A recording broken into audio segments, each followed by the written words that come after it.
Raoul Steve Gonoukan, depuis environ 5 ans, le paysage architectural béninois connaît une mutation notable. Les habitations modernes adoptent presque systématiquement la toiture en tôle métallique, longtemps réservée aux bâtiments urbains. Cette technique s'est désormais généralisée, portée par l'essor des constructions individuelles et la recherche d'un style contemporain.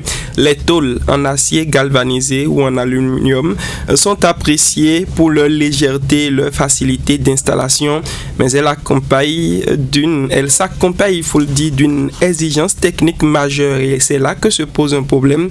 La mise en place d'une charpente en bois particulièrement fournie, plus large et plus résistante que pour d'autres types de couvertures, et donc exigeant beaucoup plus de bois. Selon les spécialistes du secteur de la construction bâtiment, ce besoin structurel contribue directement à l'essor de filières de coupe de bois, souvent sinon peu réglementées, qui alimentent le marché de la construction et participent à la déforestation. Mathias Agondano est un ingénieur en génie civil. Il décrit ici cette forme de toiture en vogue au Bénin.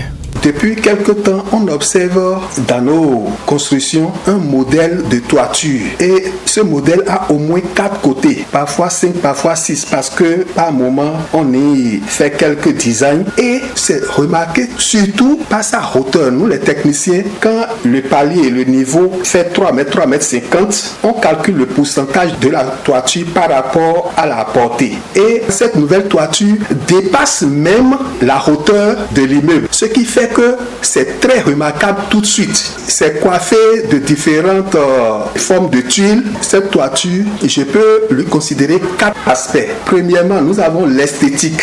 Ensuite, nous avons le côté social. Troisièmement, nous avons le côté écologique et environnemental. Et quatrièmement, nous avons le côté sécuritaire. Le côté esthétique, c'est une toiture qui se remarque tout de suite par sa beauté, qui force l'admiration. Le volet social, cette couverture confère à celui qui l'acquiert, c'est-à-dire au propriétaire, une certaine aisance.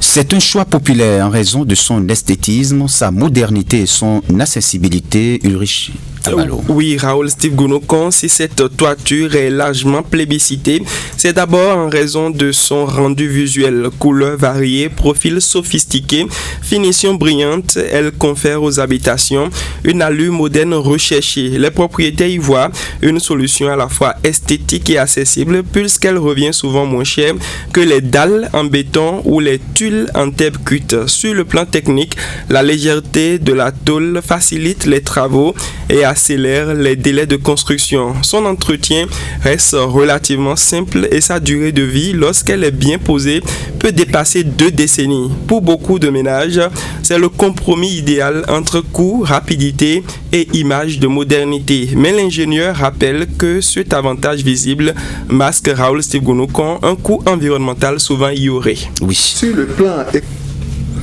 Oui, il faut dire que c'est une tendance qui pèse pourtant lourdement sur l'environnement et accélère la déforestation, vous nous dites. Oui, Raoul Steve Gonoukan, le véritable revers de cette architecture réside dans son impact direct sur les ressources forestières. En effet, pour supporter les tôles métalliques, les artisans utilisent d'imposantes charpentes constituées de chevrons, pannes et liteaux, demandant une quantité élevée de bois, souvent prélevé sans mécanisme de reboisement. Résultat, une pression accrue sur les forêts déjà fragilisées au Bénin. À cela s'ajoutent les effets thermiques. Ces toitures retiennent la chaleur, augmentent les températures intérieures et encouragent l'usage massif de climatiseurs, aggravant ainsi la consommation d'énergie. Leur production reste également polluante et les déchets métalliques mal recyclés s'accumulent dans la nature. Pour l'ingénieur, il s'agit d'un modèle architectural à double tranchant, pratique pour les foyers mais lourd de conséquences pour l'écosystème. Mathias Agondano. Sur le plan écologique et environnemental, vous n'êtes pas sans savoir que la matière première de cette toiture est constituée de matières ligneuses, en l'occurrence le bois. Mais aujourd'hui, où vous et moi, comme beaucoup de défenseurs de l'environnement, puisque c'est une toiture qui nécessite assez de matières premières qu'est le bois. Si cette masse de bois doit être prélevée quotidiennement pour ce genre d'ouvrage, il va sans dire que cela va agir négativement sur nos forêts. Tous nous combattons, ce qui n'est pas une très bonne chose. Le bois, ça nécessite assez de bois. Et où est-ce que ces bois, on prélève ces bois si ce n'est que dans nos forêts? Ça nécessite 3-4 fois de bois que les toitures ordinaires. Ce qui, pour un défenseur de l'environnement que vous êtes, que nous sommes, ne rassure pas l'avenir. Il faut une gestion rationnelle de ces matériaux. Écologiquement, ce problème se pose et à l'heure du bilan, nous allons voir cette faille. Mathias Agondanou, ingénieur en génie civil. Alors, Ulrich Abalo, des solutions durables pour réduire cette pression sur nos forêts. Oui, face à ces enjeux, des alternatives sont possibles, Raoul.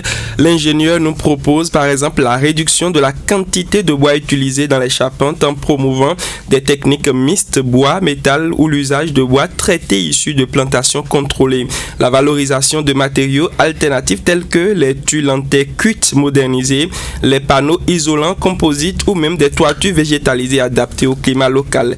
L'État pourrait en effet jouer un rôle déterminant en imposant des normes environnementales, en renforçant la traçabilité du bois et en encourageant les entreprises de construction à adopter des pratiques responsables. Enfin, Raoul, des programmes de reboisement liés au secteur du bâtiment permettraient également de compenser les coupes. En clair, il faut moderniser l'architecture, mais pas au prix d'une dégradation accélérée de notre nature.